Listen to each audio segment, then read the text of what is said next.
Halo semuanya, perkenalkan nama saya Nuzlia Ramadianti Lasori dari kelas B semester 2, Prodi D3 Analis Kesehatan Universitas Bina Mandiri Gorontalo. Baiklah, di sini saya akan menjelaskan sedikit materi tentang lipid, enzim, dan juga hormon.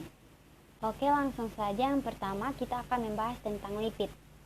Apa sih lipid itu? Lipid berasal dari kata lipos yang dalam arti Yunani memiliki arti kata lemak. Secara definisi, lemak adalah senyawa organik yang terdapat di alam dan sukar larut di dalam air, akan tetapi mudah larut di dalam pelarut organik nonpolar, misalnya hidrokarbon atau eter.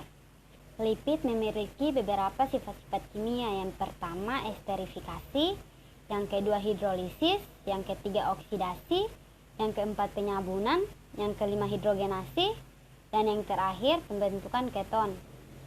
Selanjutnya, lipid memiliki beberapa fungsi. Yang pertama, sebagai sumber energi, yang kedua sebagai penahan panas, yang ketiga membungkus beberapa organ.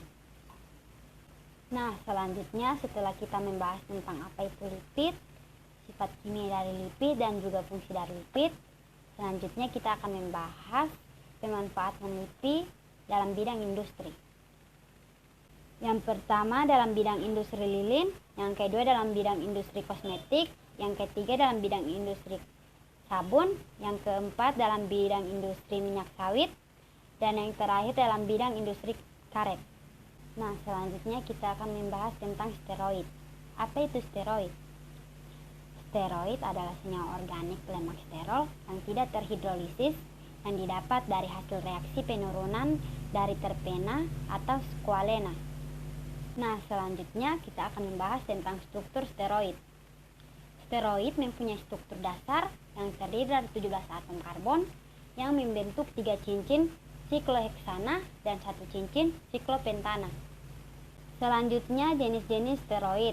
Pada tumbuhan berupa sikloartenol, pada hewan berupa lanosterol, dan pada manusia berupa kolesterol. Nah, setelah kita membahas mengenai lipid, selanjutnya kita akan membahas mengenai enzim. Apa sih enzim itu? Enzim adalah biomolekul berupa protein yang berfungsi sebagai katalis dalam suatu reaksi kimia organik. Enzim memiliki 2 karakteristik penting, yaitu yang pertama, enzim tidak berubah masuk ke dalam reaksi kimia dan bertindak hanya sebagai katalisa. Yang kedua, enzim tidak mengubah keseimbangan yang konstan pada reaksi kimia tersebut. Enzim ini hanya meningkatkan kecepatan di mana reaksi mendekati keseimbangan. Selanjutnya kita akan membahas mengenai sifat-sifat enzim. Enzim memiliki beberapa sifat-sifat. Yang pertama, kerja enzim bersifat spesifik atau khusus, yang artinya satu enzim hanya dapat bekerja pada satu substrat. Yang kedua, enzim bekerja pada suhu tertentu. Yang ketiga, enzim bekerja pada derajat keasaman atau pH tertentu. Yang keempat, kerja enzim dapat bolak-balik, artinya selain dapat memecah substrat, enzim juga dapat membentuk substrat dari penyusunnya. Kemudian cara kerja dari enzim. Enzim memiliki 2 cara kerja. Yang pertama, teori Lock and Key yang dikemukakan oleh Emil Fisker. Yang kedua, teori induktif atau induksi pas yang dikemukakan oleh Daniel Kaslan. Nah, setelah kita mempelajari mengenai enzim, kemudian kita akan masuk pada hormon. Hormon adalah zat kimia yang dihasilkan oleh kelenjar endokrin atau kelenjar buntu. Kelenjar ini merupakan kelenjar yang tidak mempunyai saluran, sehingga sekresinya akan masuk aliran darah dan mengikuti peredaran darah ke seluruh tubuh. Pada hewan, hormon yang paling dikenal adalah hormon yang diproduksi oleh kelenjar endokrin vertebrata. Nah, selanjutnya persamaan hormon dan sistem saraf. Keduanya memiliki fungsi untuk mengatur dan melakukan koordinasi dalam kegiatan tubuh. Selanjutnya, klasifikasi hormon berdasarkan senyawa kimia pembentuknya.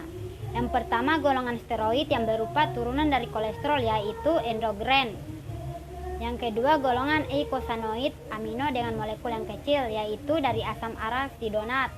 Yang ketiga, golongan devivat yang berupa tiroid, katekolamin, epinefrin. Yang keempat, golongan polipeptida dan protein yang berupa insulin, glukagon, GH, TCH, oksitosin, oksitosin fosforin. Selanjutnya kita akan membahas tentang hormon insulin. Hormon insulin adalah hormon alami yang diproduksi oleh pankreas. Insulin berfungsi membantu penyerapan glukosa ke dalam sel-sel tubuh untuk mengendalikan gula darah. Selain itu, insulin juga memiliki beberapa fungsi lain. Yang pertama, memerintahkan sel untuk mengambil glukosa dari darah. Yang kedua, mengubah glikogen menjadi glukosa yang dibutuhkan oleh tubuh. Dan yang ketiga, menyimpan kelebihan glukosa sebagai lemak. Dan yang terakhir, cara kerja dari hormon insulin. Cara kerja dari hormon insulin adalah dengan memberi sinyal kepada organ pankreas untuk memproduksi hormon insulin. Setelah hormon insulin dihasilkan, maka selanjutnya hormon insulin akan memberi sinyal kepada sel-sel di seluruh tubuh untuk mengambil glukosa di dalam aliran darah. Baiklah, itulah penjelasan dari saya. Lebih dan kurangnya saya mohon maaf. Wabillahi taufiq wal hidayah. Wassalamualaikum warahmatullahi wabarakatuh.